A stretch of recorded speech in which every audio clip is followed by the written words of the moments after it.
We are in the Cluttered Corner today for a special interview with Lubbock's own Joe Ely. Well, let's start off with kind of an interesting question that I always like to ask everybody is when people categorize your music, what word do you not want them to use? I never liked the word alt country. Really? Yeah, I don't know. Alternative anything, it just seems like it's either one thing, it needs to be one thing or the other. If you have to have an alternative to something, then I think you should have a different title. I like that. That's a great answer. That's just my own personal. There was, at one time, there was a whole movement in Texas and everybody called it outlaw country, which that was a name.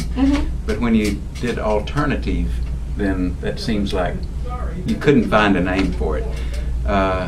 So there was a one time a few years ago that we got together with myself and Kevin Welch and some of the Flatlander guys and Kinky Friedman, all the people around the Austin scene, and we came up with a term that I thought was a good term for what we did, and we called it Western Beat because it had a beat. Right. It was came from the West with the wide open spaces, and so that's what I'm sticking to. Okay, well I think we should definitely use that, and from now on we'll remember that when we talk about Joe, we're going to say Western Beat artist.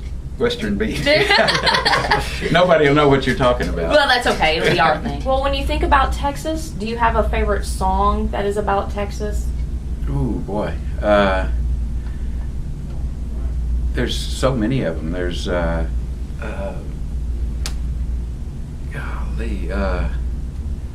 song.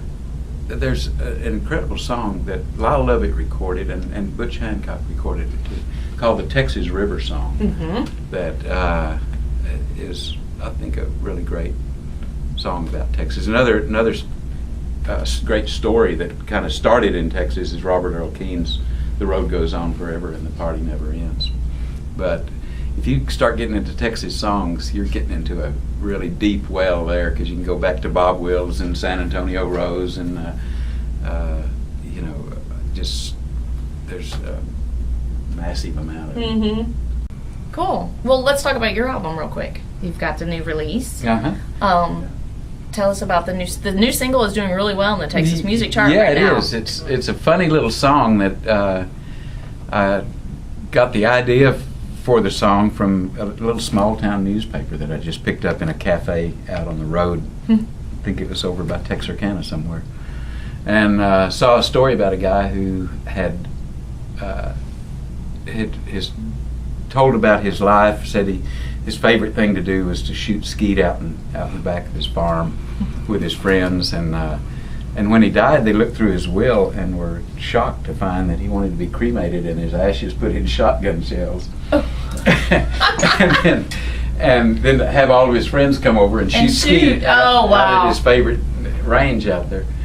And boy, that just cried for a song. And, no kidding. Within seconds, I had a pen in my hand, just making up little details that I could use in the song. Where do you turn for inspiration when you're going for songwriting and all those kinds of?